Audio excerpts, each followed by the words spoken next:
Hi, and welcome to another episode of Abounding and Alive, a podcast about all things healing. I'm back for part 2 with Celeste Case Rashala, a podcast host, self-discovery coach, author, leads women's groups, just helps women be the best version of themselves after they've lost that. So stay tuned for part 2.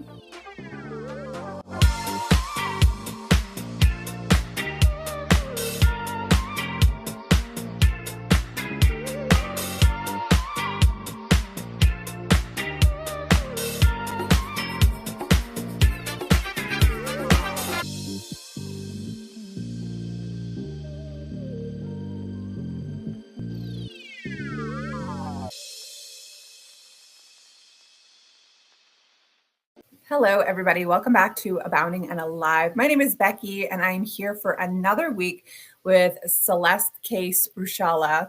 I had a chat with her last week, so if you haven't watched that, go back and watch part 1 of our conversation. She is a self-discovery coach, an author, a podcast host of her own. Her show is called My Healing is Your Healing, and it is very good, so make sure you go check it out. But I want to bring her back here today so that we can discuss more about her story and what led her to this point in her life.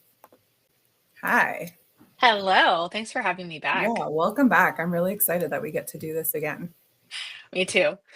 I just And to end the week on a fantastic note. Yeah, yes, it is Friday. So this episode won't come out for a couple weeks yet, but yeah, it's Friday. It's beautiful out. Can't complain.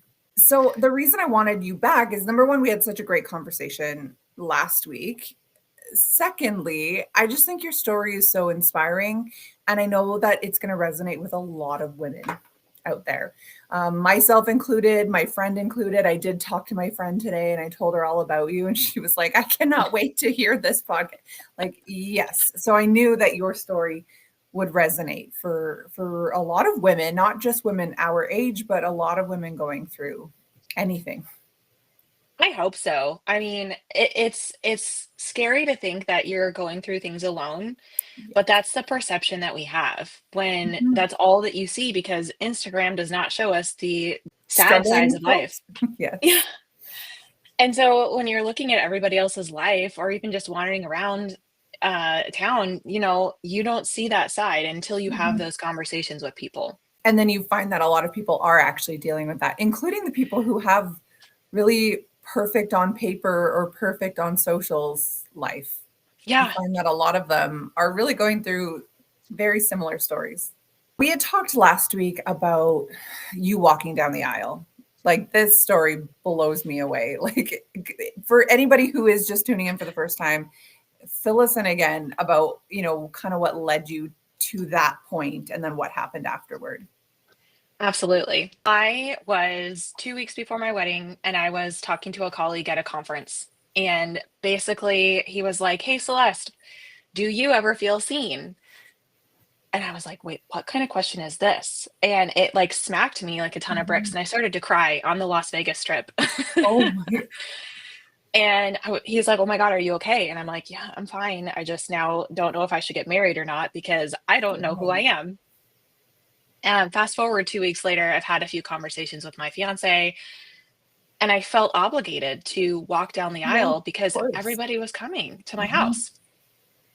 And like you're told from Disney movies by the time you're 3, right, that Prince Charming is gonna come whisk you away and you can ride off into the sunset. So I thought I had to have a man in my life. Mhm. So I went through the motions of the wedding day, and I may have had a little bit too much champagne, and As like one does. Yes. I had to force myself through it, and that was, like, the first sign to me that it was just not something that I needed in my life. Mm. I made it through the vows, we signed everything, and then I had this massive panic attack in the shower for, like, 2 hours afterwards. And I was Wow. like, "No, I have to say yes to me, not to anybody else." And so I decided to pack up and leave and move, like, 2,000 miles away. Oh my God. Did you just like not send in the paperwork We to didn't make send it it in. legal? Yeah. Wow. So basically you just had a ceremony that wasn't legal. We had a really expensive party. Right. And then Oh we my had to have goodness. all of the conversations afterwards with people being like, "Here's your present back. We're really sorry. We're not married." Thanks. Wow. Yeah, Yeah. thanks for coming. And I know this is not a conversation about, the wedding itself, but like what did he do when you told him this? So beforehand, when I was talking to him about it, he's like, I'll fix everything. Like, I'll do everything right. Naturally. Um, and like, I'll go to therapy or I'll do, the things Mhm. that are going to show you that you're special. But I don't even think that it was about that anymore. It was just about the fact that I had put this mannequin placeholder in my life because I thought that they were supposed to be there instead of Mhm. really enjoying my time, my life. It's good that you figured it out. It's sad that you had to get all the way there before it really hit you, you know? I mean, that's the problem of being on autopilot, though. We live in this Mhm. zone of our life, and I don't. Somebody used this word yesterday. It was not comfort zone. It was, oh, your familiar zone, because it's not Mm. comfortable, but Right. it's just familiar. Yeah. And until you can break that cycle, because my gosh, before I met him, I was on the floor every single day in tears after like a glass of wine saying, "Why does nobody love me?" Oh, geez. And like, why would somebody not or love you if you don't love yourself? That was the Mhm. first question I had to go back and ask myself is why Mhm. don't you love you? I don't like we talked about this a little bit last week, but just for whatever reason, as women, yes, we're trained to just status quo, right? To just go with it's expected of you, to not share your emotions because otherwise you're crazy. You're too Um, much. yeah, Yeah. and also like just that like whatever you have to say is not valid anyway. Like you're just overreacting, or it's your hormones, or maybe you're just overwhelmed or whatever. But when in actuality, maybe you really are feeling something beyond that, you know?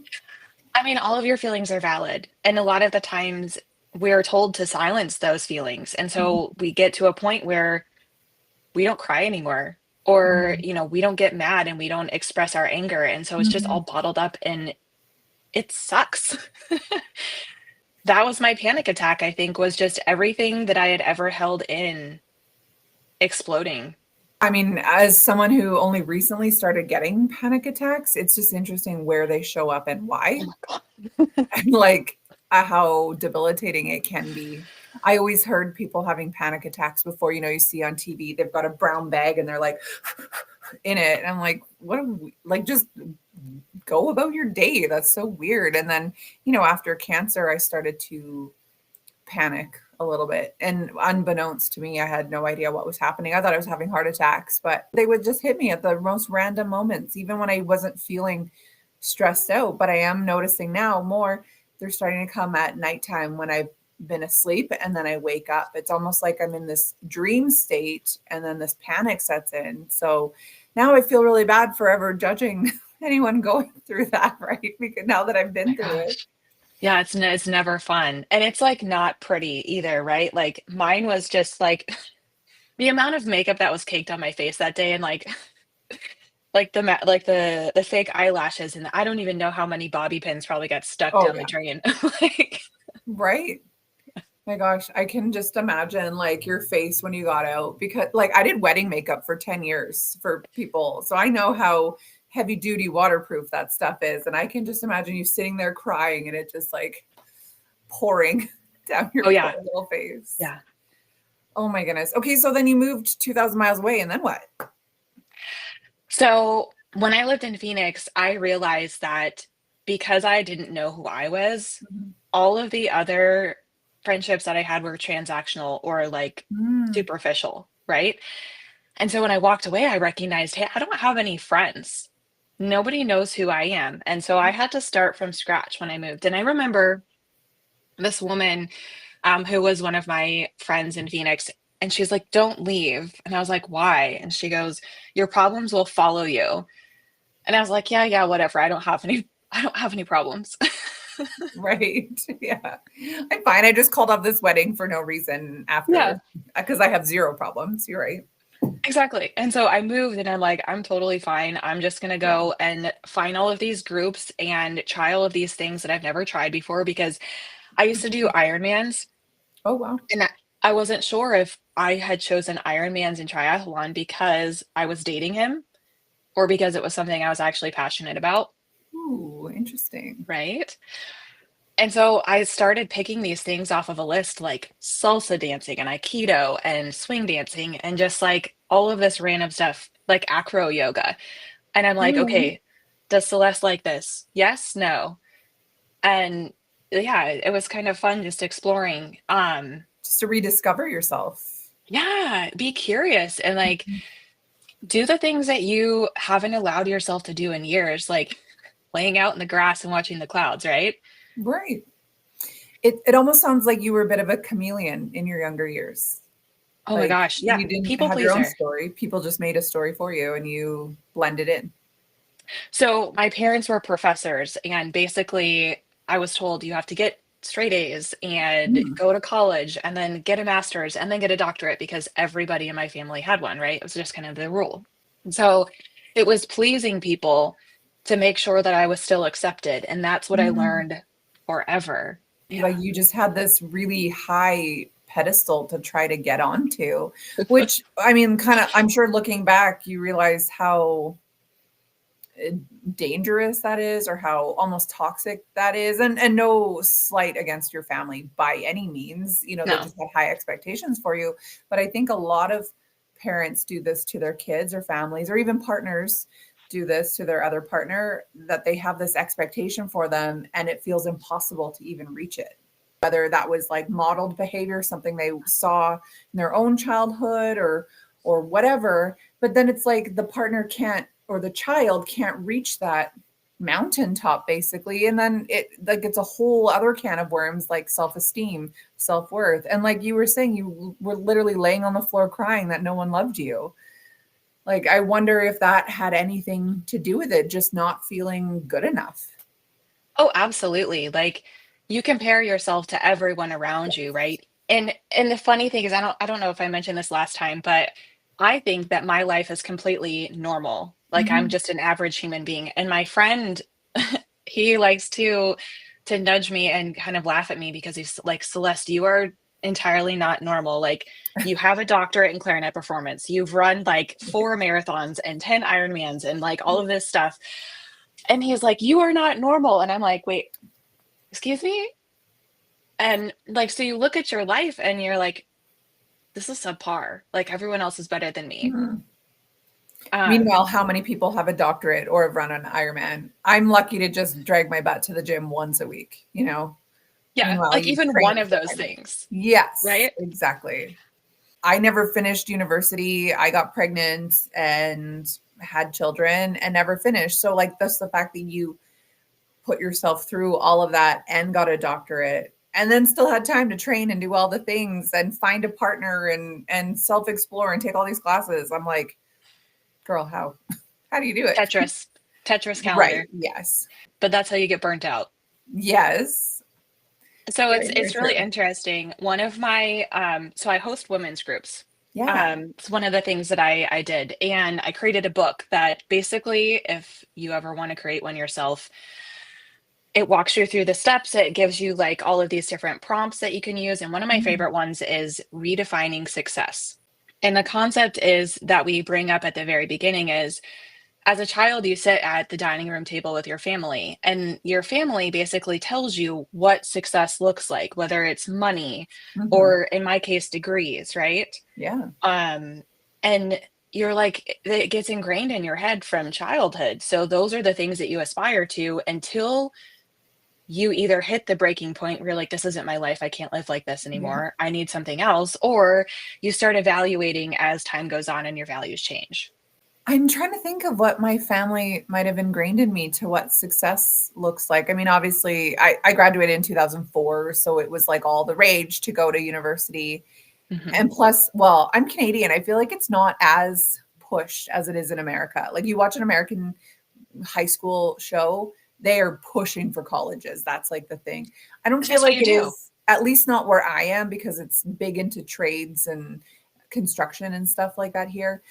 So I don't like, my parents wanted me to go, but I don't feel like they ever put that on me. I don't know what success looked like to them. But I also feel like whatever it was that I was doing wasn't successful. And I also feel like they were looking down on the choices that I was making.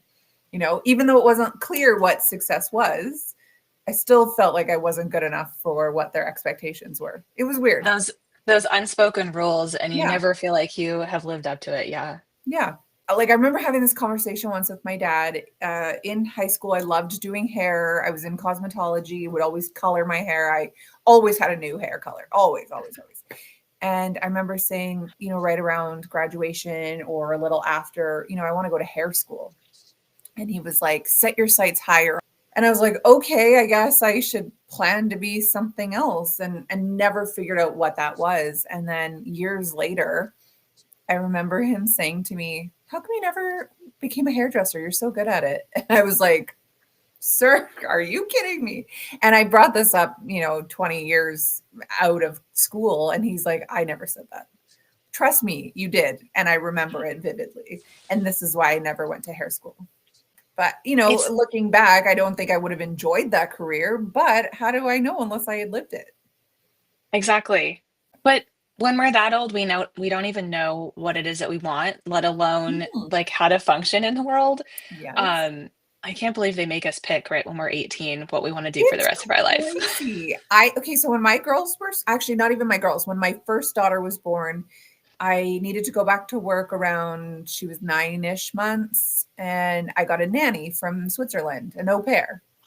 And she was telling me that in high school, they don't have it the same that we do. By around grade 9, 10-ish, you basically go into trades. So she had to pick what trade she wanted to do. So she went into, I don't know, like car painting or some weird trade. But she said if you didn't like it, you got to pick a new trade. And then by the time you're finished high school, you actually are certified in this trade. So What? I'm like, that makes way more sense than learning, I don't know, like, not that history is not important, uh, but I mean, I don't know that I've really done anything with history knowledge, quite honestly. Even the math, like, yeah, math you use every day, but we kind of Not have a phone for it calculus. now, right? So, I mean, I think hands-on training probably would have been a heck of a lot more valuable, but what do I know? Now that my kids are high school age, or one of them's high school age, and I'm like, okay, what do you want to do with your life? Okay, you want to go to school? You don't want to go to school? You want to travel? You want to get married? Whatever. What makes you happy? But And hopefully, that's the whole thing, yeah. right? Like you don't know what makes you happy Hmm. because at least I felt like I didn't know what happiness was supposed to feel like. Hmm. It was always chasing that success, and that's what was driving me. I'm guessing that you probably thought that marriage was that next level of success, like to have a husband and have kids, the white picket fence, the 2.5 children, or whatever they say the average in America is. That's So I success. Yeah, I actually used to wear a fake engagement ring to work when I Mhm. was younger because I thought that people would take me more seriously. Wow.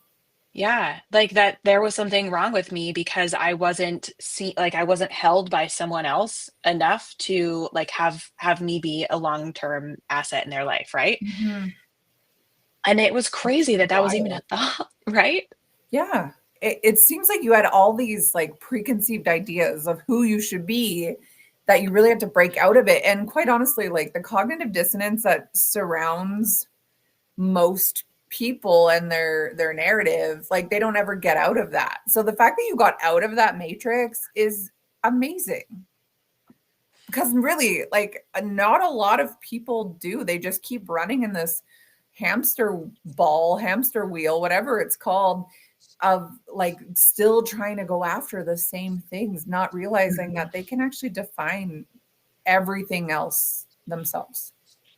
Absolutely. And I feel like for the longest time, you don't recognize that you're stuck in this loop. It's not Mhm. Groundhog Day yet Yes. because you're coping. You're finding ways that are feeling familiar to you, whether that's wine or scrolling or binge watching television. Mhm. And until you have one of those defining moments, like even me crying on the floor and like staring at myself in the eyes, like drunk, being like, okay, tomorrow you're going to be better. It's not Mhm. like, I love you. You're great. You can do this. It's you're going to be better. Right. That wasn't the catalyst. You have to Mhm. find something that's like a rock bottom or like just this silent whisper of, I cannot function like this anymore. Yeah. Well, I mean, once you realize you don't have to be what people expect of you, even what society expects of you, it is very liberating. Mhm. But then it's like defining your own story or your own success, your own goals is like a whole other can of worms. Not only is it painful, but it like forces you to really like jump out of your familiar zone and start Mhm. questioning and get curious. And it is not easy to do alone and have the Mhm. motivation to go do it because actually maybe it is easier that way because then you don't have people around you that are telling you that you need to do something a certain way or hey, this is what you like. You're right. I mean, sometimes it is nice to have that added support, though. Like, let's say you have a partner who is very supportive of what you do, Mhm. then having that boost of confidence from someone who loves you is a little different. But you're right, not having anybody else's expectations to live up to. Like, I have a very supportive husband. He supports all the wild, crazy things that I have planned. Um, but I also still feel like, some days I don't live up to his expectations because I'm not successful or because, like I had cancer and it kind of derailed our plans. And so sometimes, even when you have someone supportive, it's hard to live up to the expectations, even if those expectations are just my own ideas of what he's expecting of me. They're imagined, yeah. Yes. Well, and then you get into the place where, if you change enough, that a lot of the people that were around you before don't like the person that you are now and Yeah. fall away. Hmm. So I have a former friend who was married, the love of her life. They were just the cutest, sweetest couple you'll ever see. And then she started changing into this very unrecognizable person. He didn't recognize her, her friends didn't recognize her, to the point where it pushed everyone away. And she was upset that people weren't accepting this new version of her. But it's like, people know this other version of you. And yeah, I think there is definitely some flexibility and you have to like morph into this, but to have like such a complete change, it does push people away. Now, for her, I don't know what she's up to these days, but I bet she's living her best life with other people that support this new version of her. And that's great. She did what she needed to do. Unfortunately for her friends and husband from her former life, were no longer in the picture. And so that's interesting, right? Because it's either she did it for the better of her own life or Mhm. something happened, right? Where she changed and it wasn't. Right. However, if you're changing for the good and you're changing the things in your life that you know are meant for you and like aligned with your core values, the people that are seeing you are seeing the authentic version of you and they probably liked you because you were a people pleaser or doing Mhm. something that was validating in their own life. And the reason that they're falling away now is because you're not serving your purpose anymore. Yeah, that's true. I think when you realize that it, like, well, like you had said, these relationships were transactional. If you're not filling whatever that person needs of you, then why do they need you around, right? So that's why I was shocked when she just up and left all of us, because these relationships were not transactional. We just didn't love this new version of her. So, I mean, it is what it is. I value the friendship that we once had. I'm sure her husband values the friend or the relationship they once had, but people move on. And like I said, I hope she's living her best life now with people who understand what she's going through. Absolutely. So I know, like, for you, now that you're out of this and you can look back sort of objectively, you lead these women's groups and you have written a book and you host a podcast so that you can help others get out of this matrix, right? Yeah. So I called it My Healing is Your Healing, It's a good name. mostly because, right? It's cool. But mostly because healing is not ever in a vacuum, right? Mhm. Like every person that you wind up meeting, I feel like is a mirror to Mhm. you. I think we talked about this last time. And so whatever you're seeing in that person across from you, it usually doesn't have anything to do with them and it has Mhm. everything to do with you. Whether it's their story that they're sharing and you're taking a piece of it that's meaningful to you or like something that you see in them that is either bothering you, like you're Mhm. jealous of it, or like really admire. Those are things you want in your life or things that you want to change in your life. And so they're indications, which I find very fun. And so, in hosting these women's groups and writing the book and doing the podcast, I'm hoping that the stories that I tell and the stories that other women are telling are helping other people heal. I think for a lot of people, hearing others is healing.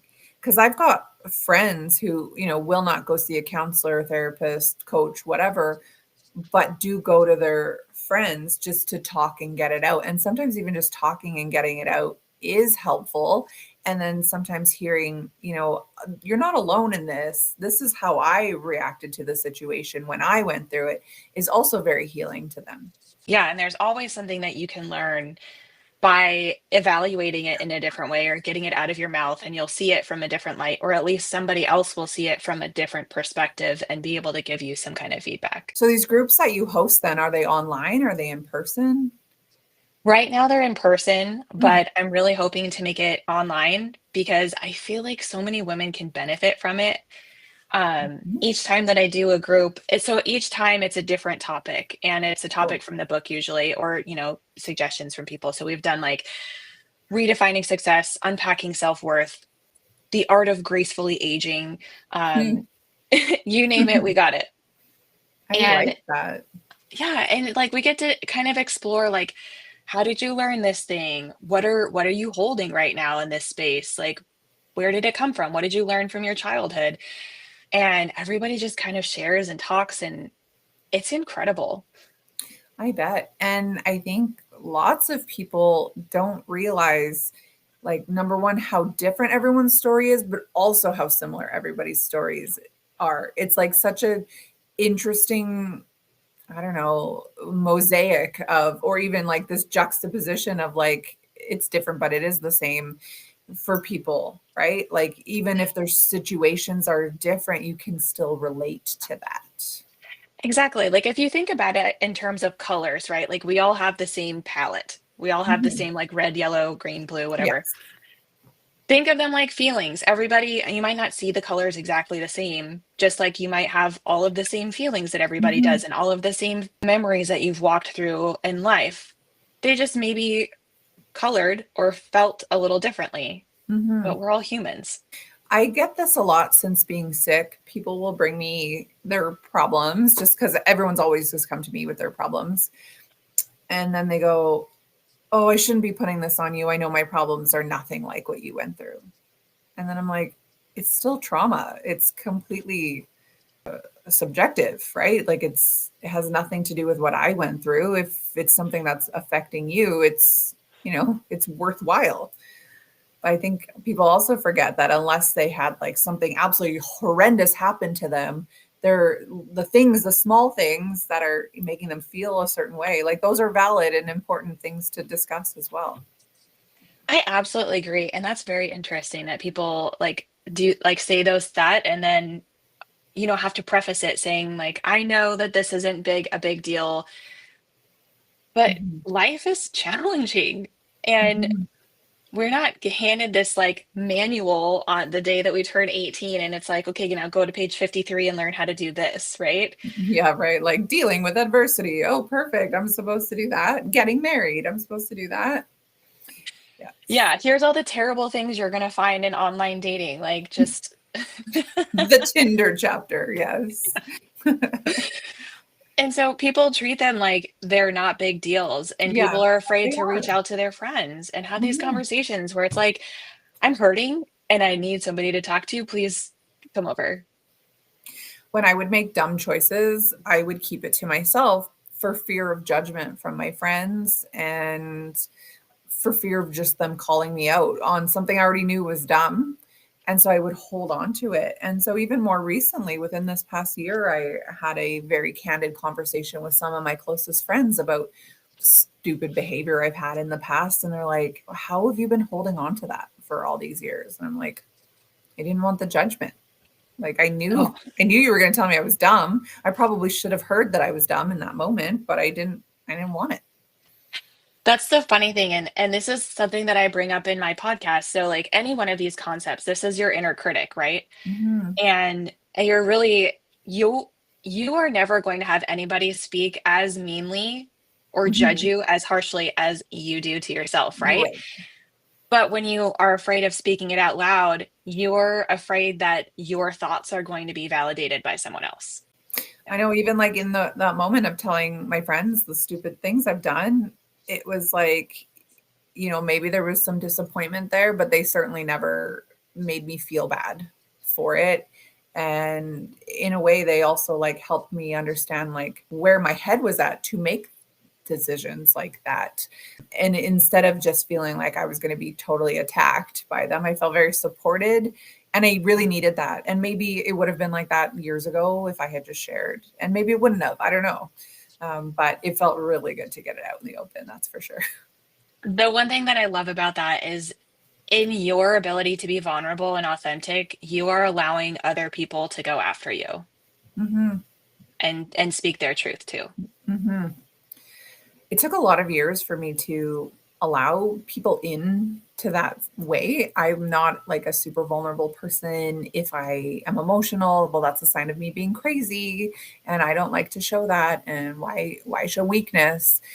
It literally took me getting sick and trying to get better emotionally after being sick that I started to allow people in, even my closest friends, like even through being sick, I wasn't letting any of my closest people in, or I wasn't letting anyone do anything to help me or anything. And it finally got to the point it was like, are you a superhero? Like, are you a martyr? What is your problem? Just let these people in who love you and care about you. And I'm very, very blessed that my friend group does want to be around and is very forgiving or, very easygoing. Because I know a lot of people don't get that sort of same Mhm. friendship. Like you were saying, you felt like you didn't even have friends in some of your hardest moments. And I can't even imagine how that would have felt. It's so special when you have a group of people who are there to support you, though, and that's amazing that you have Hmm. that. And, you made me think that it has everything to do with self-love. Like, Hmm. it took me 35 years to get to this place where I don't really care if people see me in a bad light anymore. Yeah. As long as I love myself and I love the things that I'm doing and being, I don't care if I'm walking into the store with sweatpants that have mud all over them and Crocs and whatever. Like Right. this is me. No shame. I have tried to go out lately. So I had a mastectomy 2 years ago, and so I have one boob. And obviously, that's weird. If you saw somebody out with one boob, that's weird. But I'm like, I try to just like sometimes go without a prosthetic. I just like wear a hoodie, and I'm like, well, if they judge me, what are they going to judge? Oh, you had cancer, gross. Right. Like, so I'm trying to just get out of my head on these things that number one, like, well, to be honest, most people just don't care about anything. Number two, I don't care. Like I know what I went through. I know my story. I know my truth, and I really don't care what others are thinking. Well, and it also allows you to see the people that are accepting of you too, Hmm. because they're not going to see that. They're just going to see the person that you are. Yeah, that's so true. Well, it is hard though, because again, we are in conditioned from a very young age to be the perfect version of ourselves, to put our best foot forward. And don't get me wrong, I think you should to an extent, but it's like to live up to that insanely high imaginary standard. Why? If it means like you never go out in sweatpants even though you feel comfortable in sweatpants, like what, why? I That's don't a know. good question. I don't know. I know a lot of the older generations are like that. You get dressed up to go on a plane, to go to church, to go out. My dad, if he sees anyone in stretchy pants, sweatpants, pajamas, he is like, what is with these people? It's so stupid. Like I've never seen him out in anything like that. Not obviously he doesn't have stretchy pants, but you know what I'm saying? Like I see him in jeans and I see him in shorts, and that is it. And if we're out somewhere together and he sees someone in pajamas, like he's about to have a heart attack watching this person. And like to an extent, I understand because culturally, that's what they know. But on the other side, like, who cares? If this kid went out from his basement, he's coming out for snacks at 7-Eleven, like, literally, who cares? I don't know. That's where I'm at these days. Like, you don't need to judge somebody for something that they did or look like or what they're wearing or anything because literally, just like, who cares? They're just living their own life. Exactly. Yeah. I mean, it's amazing to me how many people are out there just living their life. And you Mhm. don't know if they're going through the familiar zone. You don't know if they're working on themselves. You don't know what's going on in their life. And you just kind of have to have the grace that you have with yourself on any given day with Mhm. everybody else. I know when I was bald, I had just first shaved my hair. It had started falling out, after my first round of chemo. And I was like, I'm going to make myself go out bald because this is who I am. And like, it's okay. And I had wigs, like, I had lots of wigs, but I was like, no, I'm going to go out bald. I went to the grocery store. Well, sure enough, I ran into somebody the second I get in there. And it was someone I knew very, very well. And he just like started crying right there. And I was like, okay, this is not the reaction I want people to have. And then I went to the post office and there was a man in the lineup and he just looks at me and he's like giving me this face. I'm like, yes. It's like cancer. I was like, yes, cancer. But like, how did he know? I could have just been someone who shaved their head. Like I didn't look sick otherwise. Yeah. Cancer. But it was like I didn't want people to know that about me because I didn't want them to elicit any sort of feelings that I wasn't even feeling. Like I didn't need somebody to feel bad for me. Yeah, it took a lot to go out looking the way that I did, at home, right? In my giant house coat and my bald head, my no eyebrows, like that. It was hard, but I did do it because I thought, who cares? I will say one of the biggest books that helped me this last year was The Let Them Theory. Yeah, Mel Robbins. Hmm. So good. Yeah. And so, I mean, that's really kind of an indication there before the book was even out, right? If just letting people do what they're going to do, but also letting yourself be the person that you're going to be and Mhm. having peace. Yeah. Yeah, that's a great book. If anyone needs some motivation, go read that one for sure. But where can people find your book? Oh, yes, it's on Amazon. So the first one is called In Search of Us. That is about creating women's circles, but Mm, even just more so, it is about connecting either with yourself, or you can use it to talk to your family or even a stranger if you want to. mhm, Just connection. And then the next one that's coming out in November is called Becoming the Radiant Woman. And it really talks about how we as women have dimmed our light mhm, and exactly all the things we talked about before, people pleasing and wanting to be validated and seeking achievement and the script that the world has for us. And it kind of walks you mhm. through how to remember the person that you were before the world handed you all of that. It would be fantastic to learn those things. Like I feel fortunate, but also like it was kind of crappy that I had to go through these things because I was sick, right? Because I was fighting for my life. And then it was like, well, I don't want to live the way that I was living. So like now I'm reframing everything in my life or redefining everything. So in a sense, fortunate. But it would be nice to just be able to figure those things out by reading a book and like joining a group. That would be way cooler. That's kind of the hope though. Like if one person hears it and they think of a friend and they're like, "Oh my gosh, Sarah would love this. I need to give it to her." Or maybe she doesn't even know that Mhm, she needs it, but it opens a door. mhm. That's my hope. Well, like I said, after our first conversation, I was like, I know exactly who this is going to speak to. And I'm excited to share our 2 episodes and all of your episodes in your book because she's all about that self help, all about like, I need to not dim my light anymore. I need to live authentically. Because, like I said, for many, many, many years, she was not who she was. And I Mhm. would, visit her after not seeing her for a few months and I'm like, who are you? Like I don't even recognize you. And vice versa, people would say that about me too when I was in my first marriage. Like you weren't yourself, we didn't even recognize you, didn't look the same, you didn't act the same, you weren't vibrant. And it's like, no knocking my husband or how it was, it's just unfortunately sometimes people lose themselves and sometimes you need a big kick in the butt to figure out where you need to find that light again. I 100% agree. And sometimes I feel like that it's over these very small changes every single day and maybe you Mhm, don't even see it in the mirror until you get to a point where everyone's pointing fingers and they're like, "Who are you anymore?" mhm, And then that's where the universe starts to come in, I feel like at mhm. least, where it's like, Yes. "Hey, hey." You're not okay. Like, let's just fix this one thing. And then if you don't listen to it, it like shoves you. Don't I know that? And then, you know, one thing I'm really trying to work on is like, I had the big universe shove, right?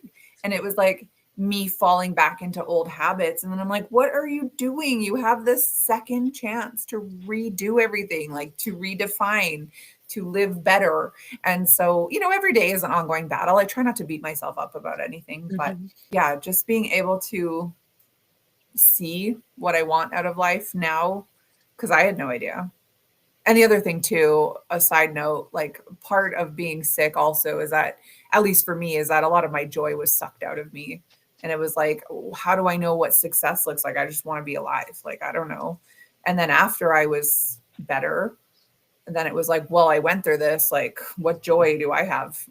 But, you know, to step out of that and to realize that there is so much to be joyful for, so much success out there, personal success.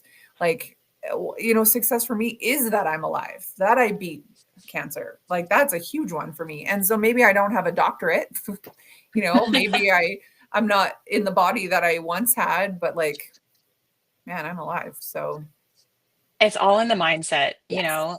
You can be very grouchy about your day because, Mhm. you know, this, that, and the other thing happened, or you can Mhm. be really joyful that you're alive or your coffee was warm or, you know, your dog Yeah, recognizes you, right? It's just exactly. all the little things. Yeah. Exactly. And that's where hearing other people's stories, I think, really comes into play, because not saying you want to know somebody whose story is worse than yours, but certainly it makes you appreciate what you have when you hear about somebody else who's gone through some stuff. Exactly. Yeah.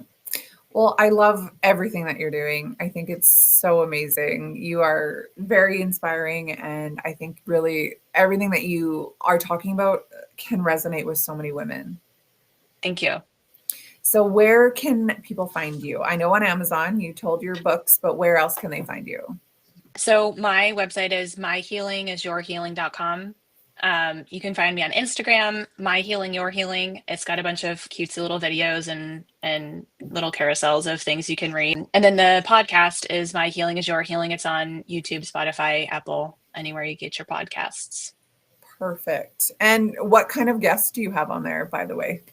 Originally, it was women that had stories to Mhm. share. So I've talked to some women who have gone through some very big things. And now I'm starting to get some more like off-brand therapy, like somatic healing and Mm. like psychedelics. And I Mm. had somebody do like the womb love, so like she does embodied dancing. So it's just very Interesting. unique. Yeah. So I'm hoping in the future when I do this online that I can do workshops and panels that bring in different types of women to have different Mm. types of conversations. That's very cool. I think Yeah. you and I have a very similar vision for like our show. It's like, if you help somebody, I want to know. It might not be what I would do to heal. Like, I don't think I'm diving into psychedelics anytime soon, but I like, who am I to knock it if it works for somebody, right? Yeah. So And I had interviewed a nurse who had a GLP-1 clinic, so Ozempic clinic. And again, not for me. I don't think it's super healthy, but she's transforming lives for the people who do need it. And who am I to knock that? that's the thing that, especially when I started going through this whole transition, is I bought probably 100 different books and I Hmm. listened to like 1,000 different podcasts and all the workbooks and stuff. And you just kind of have to pick and choose what works for you until Mhm. you hear the thing or find the thing that really resonates with you and you're like, yes. So you never know what it's going to be until you find it. Last week, well, it just came out yesterday, but my guest, she's a fitness instructor and an early childhood educator. And so she's taken her knowledge to do like movement healing for people, breath work, Pilates. Like, you would never think a child needs Pilates and breathing to get better. And yet she's having major success. So it's really quite interesting, like what things people resonate with and what can help them heal. Absolutely. Well, thank you so much for the work you do. And thank you for being here again for our part two. I am so appreciative of your heart for what you're doing. Thanks for such a great conversation. I love having these types of conversations with women. Me too. It's awesome. Thanks, Celeste. I love her. I know I say this every show. I'm so inspired. This is what my show is all about, people helping others. And, I'm like, I'll flat out say it. Like, I think everyone could use help.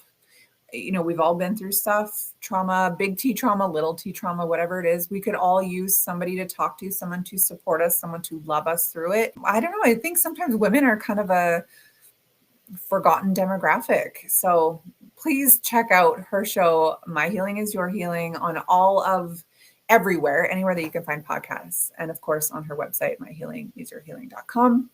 Instagram, My Healing, Your Healing. So thanks again to Celeste, and be back with us next week. I am interviewing, this is exciting.